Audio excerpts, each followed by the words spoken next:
memerlukan juru selamat, agar jangan ku sesat. Selalu harus ku rasakan bahwa Tuhan ku dekat, maka jiwaku tenang, takkan takut dan enggan, bila Tuhan ku membimbing ku di malamku tenang. Salam jumpa kembali Bapak Ibu dan saudara-saudara. Kita masih berada di awal November. Tentunya kita semua berharap sepanjang November ini dipenuhi dengan sukacita dari Tuhan untuk menjalani kehidupan apapun yang kita hadapi. Kita belajar untuk menjadi kuat dan mempersiapkan hati diri kita di hadapan Tuhan. Sebab ada saatnya kita tidak selamanya hidup di tengah dunia ini. Bacaan firman Tuhan dari surat 2 Korintus pasal 5 mulai ayat 7 sampai dengan ayat 10. Mari kita akan bersama-sama berdoa. Tuhan Yesus, kami mau bersyukur untuk hari yang Tuhan sediakan. Kami boleh menikmati kehidupan dengan penuh kekuatan dan sukacita.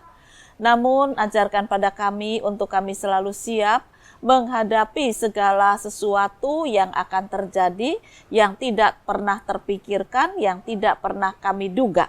Sebab kami hidup dengan iman dan kami hidup dengan kepercayaan, sehingga sekalipun kami belum melihat segala sesuatu yang kami harapkan, tetapi kami yakin Tuhan tidak meninggalkan kami.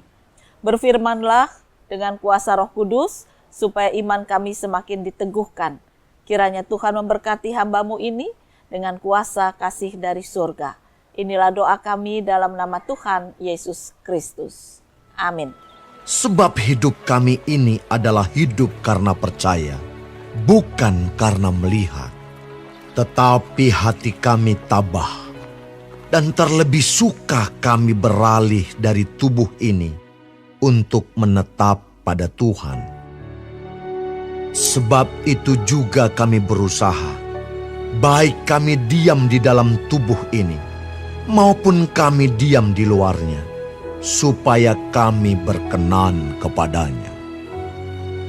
Sebab kita semua harus menghadap tahta pengadilan Kristus, supaya setiap orang memperoleh apa yang patut diterimanya, sesuai dengan yang dilakukannya dalam hidupnya ini, baik ataupun jahat.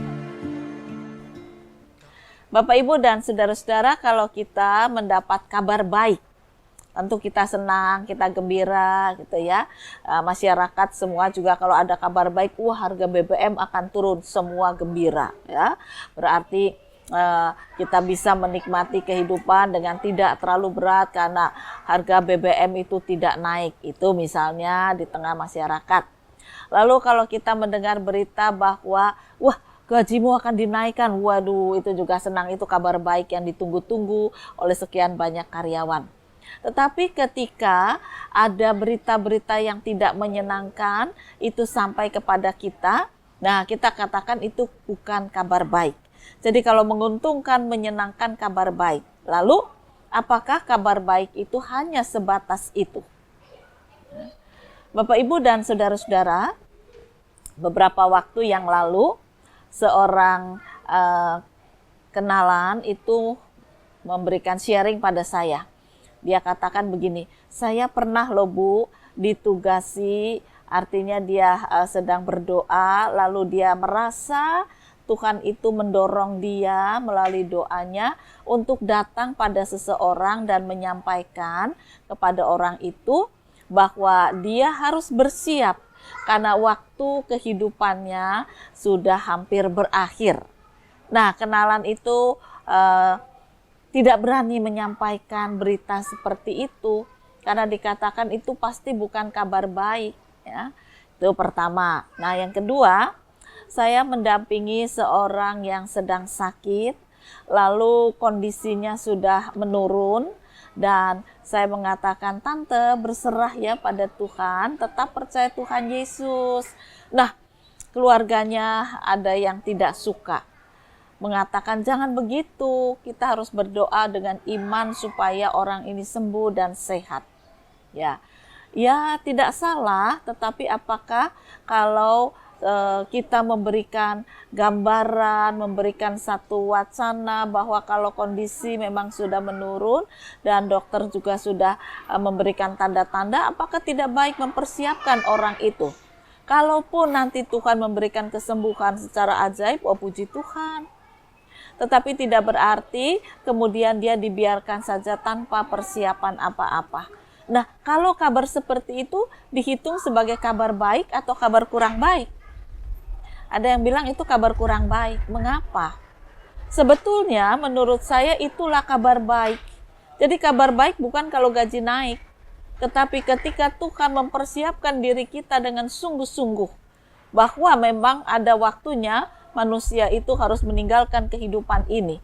Walaupun kita tidak tahu persisnya kapan. Namun kalau diingatkan, itu sebetulnya kabar baik, bahkan sangat baik.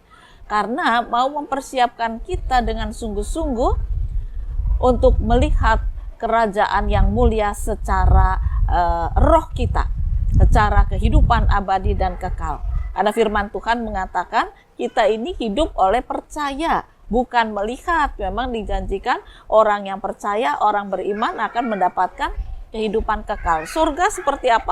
Secara kasat mata kita belum lihat, tapi secara iman sudah kita rasakan, sudah kita nikmati. Itulah yang dikatakan bahwa kita hidup secara iman, secara percaya. Apalagi kemudian dikatakan hati kami tabah. Nah, sebab kami lebih suka beralih dari tubuh ini dan menetap kepada Tuhan. Bukan ini pandangan pesimis, tetapi inilah kabar baik yang akan memberikan semangat hidup kepada kita.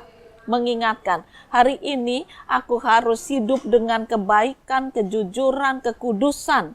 Karena sesungguhnya ada saatnya tubuh ini akan kita kembalikan kepada tanah dan kita akan kembali kepada pencipta kita Sang Halik di dalam Kristus. Pada saatnya tubuh akan disatukan kembali. Bukankah ini kabar baik?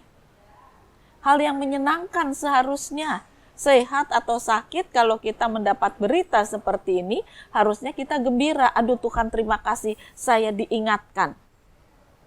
Saya diingatkan untuk tetap hidup dalam kebaikan, kekudusan, kemuliaan bagi Allah. Sebab ada saatnya kita tidak lagi hidup di tengah dunia ini. Nah, bagi orang-orang tertentu memang ada yang sudah berharap-harap. Aduh, udah umur segini, temanku sudah ndak ada, aku kok belum dipanggil-panggil ya. Nah, katakan lebih suka aku beralih dari tubuh ini karena sudah bosan hidup. Jadi artinya ya mungkin dia merindukan untuk berjumpa dengan Allah di dalam Kristus melalui kerajaan kekalnya, tapi belum saatnya, jadi keluhan lagi yang keluar. Udah bosan menikmati hidup, jadi dia kepingin masuk kerajaan kekal itu karena kebosanan. Nikmatilah umur yang Tuhan berikan, walaupun mungkin usia lanjut itu ada banyak kelemahan ya, tidak bisa jalan cepat, pendengarannya kurang, mau menikmati makanan sudah tidak bisa lagi seperti dulu, dan masih banyak lagi, apalagi kalau ada sakit-sakit. Tetapi kalau kita mengatakan memang saya lebih suka beralih dari tubuh yang fana ini pada tubuh yang kekal, maka saya mempersiapkan diri dengan selalu menantikan kabar baik yang dari Tuhan dengan sukacita, berharap tiada putus bahwa kabar sukacita itu akan segera datang. Nah, padahal nanti kalau kabar sukacitanya datang, kita nggak ngerti kapan waktunya. Tahu-tahu kita sudah berada dalam kerajaan Allah. Tapi kalau harapan kita baik, kita bisa menikmati kehidupan hari lepas hari juga dengan sangat baik. Itu yang dikatakan firman Tuhan. Sebab kita semua harus menghadap tahta pengadilan Kristus, supaya setiap orang memperoleh apa yang patut diterimanya. Nah ini ya. Jadi kita diingatkan lagi mengenai kabar baik. Kabar baik itu tentunya harus kita sambut, kita persiapkan dengan sungguh, dan kita memerlukan tuntunan tangan Tuhan. Ya. Tuntunan tangan Tuhan itu membuka hati jiwa kita untuk mengerti kabar baik bukan sekedar di dunia ini. Tetapi kabar baik yang sesungguhnya adalah mempersiapkan diri kita untuk melangkah masuk dalam kerajaan yang kekal. Tetapi kita sadar untuk melangkah ke sana diperlukan kekuatan khusus, kekuatan yang datang dari Tuhan. Karena kita ini lemah. Oleh karena itu mari kita selalu berkata, Tuhan, biarlah kami dituntun oleh Tuhan, kami mencari Engkau, kami merindukan Engkau, kami mencari kekuatan di dalam Engkau, dalam rangka kami menerima kabar baik, dan dalam rangka kami mempersiapkan diri untuk memasuki kehidupan yang lebih baik, kehidupan yang sempurna, kehidupan dalam kerajaan kekal. Jadi firman Tuhan ini mau mengingatkan pada kita bukan untuk menakutkan. Wah, belum apa-apa kok Bulani khotbahnya tentang kematian. Kita semua harus siap. Ya, kita semua harus mempersiapkan diri bukan dalam ketakutan, bukan dalam kengerian, tetapi jadikan kabar baik. Nah, kabar baik kalau Tuhan mengingatkan, oh Tuhan terima kasih hari ini saya harus hidup dengan baik. Sebab ada waktunya saya tidak akan selalu hidup. Ada waktunya tubuh ini akan beralih masuki kehidupan yang kekal. Jadi kabar baik ini harus kita sambut setiap saat dengan sukacita, dengan gembira, dengan keyakinan bahwa ketika kita menjadikan Tuhan teman kita, maka Sang Kawan yang sejati inilah yang akan menuntun kita untuk bisa menerima kabar baik, tapi juga menjalani kehidupan dalam kebaikan, dalam kekudusan, dalam kebenaran. Mari kita lanjutkan kehidupan hari ini dan hari esok. Jadikanlah firman Tuhan selalu sebagai kabar baik yang mempersiapkan diri kita menyambut kedatangannya. Tuhan memberkati firman-Nya. Amin. Mari kembali kita akan berdoa.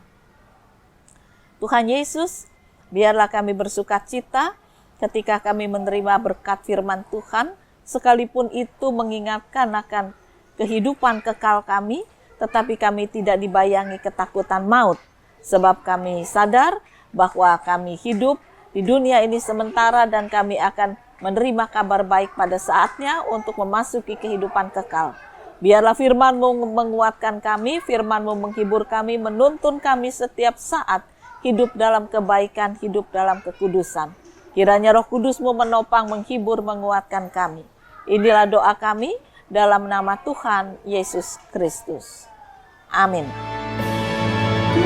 Perlukan juru selamat agar ku dibimbingnya melintasi arus Yordan ke negeri bahagia, maka jiwaku tenang